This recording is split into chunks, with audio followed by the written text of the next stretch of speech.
Jumat 7 Oktober 2011, ACEH kedua dimulai dengan pembukaan kelas umum perdana.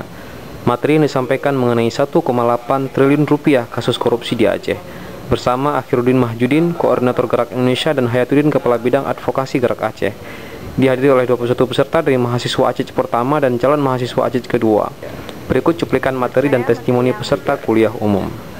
Rata-rata putusan pengadilan tindak pidana korupsi terhadap pelaku korupsi yang kakap maupun tidak yaitu 2,5 sampai 3 tahun. 2,5 sampai 3 tahun bagi kita sungguh-sungguh bukan merupakan sebuah hukuman yang bisa memberikan efek jerak. Kenapa? Menurut saya materi yang menarik hari ini adalah mengenai proses terjadinya korupsi. Ternyata tidak hanya dalam proses pelaksanaan misalnya di proyek, tapi mulai dari perencanaan, penganggarannya sudah ada korupsi. Pesertanya lah yang kemudian memberikan kontribusi untuk membiayai proses pendidikan itu. Dan itu tidak pernah terjadi dan sangat sulit. Artinya apa?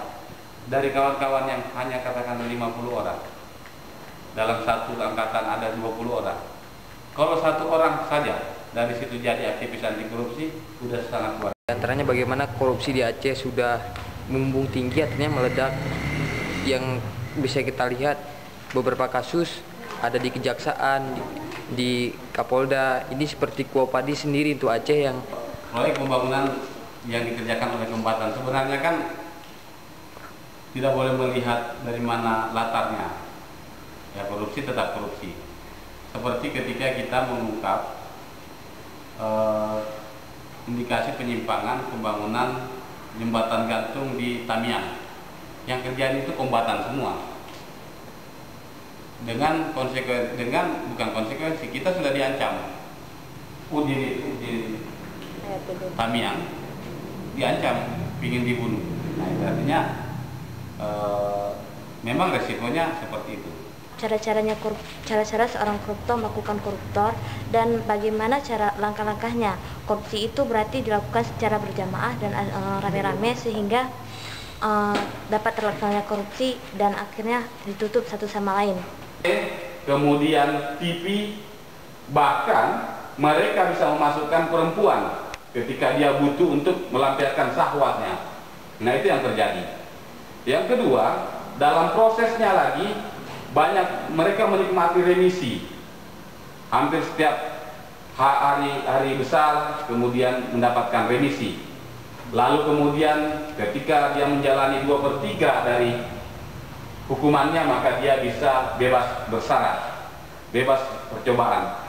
Paling dari 3 tahun vonisnya, kemudian dia melakukan proses pengadilan tingkat pertama, dia melakukan banding, dikurangi lagi, dia melakukan kasasi, dikurangi lagi, dia melakukan peninjauan kembali, dikurangi lagi, dipotong lagi remisi, paling-paling dia melaksanakan hukumannya yaitu selama 1 tahun dengan fasilitas hotel bintang 5. Jadinya komunikasi yang sangat bagus, dalam artian di sini bisa langsung belak-belakan, ya terbuka dalam hal kasus korupsi yang begitu banyak terjadi di Aceh, berbeda dengan apa yang kita lihat di media. Tentunya di media ya mungkin ada segelintir orang yang memang mempolitisir dan telah membolak-balikan apa yang terjadi di lapangan.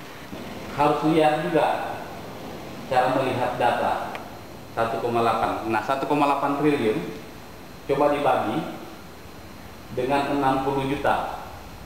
Berapa unit rumah yang bisa dibangun bagi rakyat miskin, bagi korban konflik dan korban bencana. Ini bisa ribuan rumah yang dibangun dengan dana ini. Jadi hal yang seperti itu. Berapa sekolah yang bisa dibangun, berapa rumah yang bisa dibangun, berapa rumah sakit, berapa puskesmas, berapa pustu.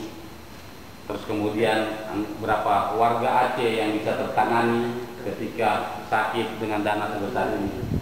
Ada kuliah umum ini bahwa korupsi itu terjadi hampir setiap lini daripada sektor pemerintahan di Aceh. Bahwa yang paling banyak daripada terdapat tindak korupsi yaitu di dalam hal barang dan jasa. Dengan progres fisik itu tidak sejalan. Padahal dalam Kepres pengadaan barang dan jasa, jumlah fisik itu harus lebih besar 10% daripada jumlah uang yang ditarik.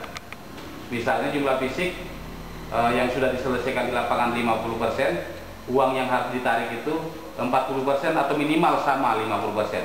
Tetapi dalam kenyataan berdasarkan hasil audit BPK, progres itu masih rata-rata 30% fisik, tetapi keuangan sudah ditarik rata-rata 90-100%. Bismillahirrahmanirrahim. Jadi materi yang saya dapatkan pada kesempatan kali ini yaitu indikasi kerugian yang terjadi di Aceh. Jadi ilmu yang di sini saya dapatkan berbeda dengan ilmu yang saya dapatkan di kampus. Di sini lebih kepada bagaimana memonitoring tindak pidana korupsi di lapangan, sedangkan di kampus tidak seperti demikian. Dari 5 kasus besar, kemudian indikasi kerugian negaranya sebesar 492 miliar. Kalau kita lihat, ada 4 bentuk korupsi yang terjadi. Pertama, yaitu deposito Aceh Utara. Bagaimana kemudian kebijakan bupati dan wakil bupati yang kemudian mengalihkan dana ke BNI di Lambar untuk kepentingan mereka. Pertama, mendapatkan sebuah pelajaran baru tentang korupsi dan sangat tertarik sekali dengan materi hari ini. Kemudian yang selanjutnya adalah nilai fantastis dari korupsi yang terjadi di Aceh. Ini menjadi sebuah motivasi, mudah-mudahan ke depan bisa menjadi bagian untuk memberantas korupsi. Korupsi itu sebesar 20 miliar untuk membayar pengacara, membayar penyidik, dan membayar hakim. Akan habis 20, masih ada 80 miliar.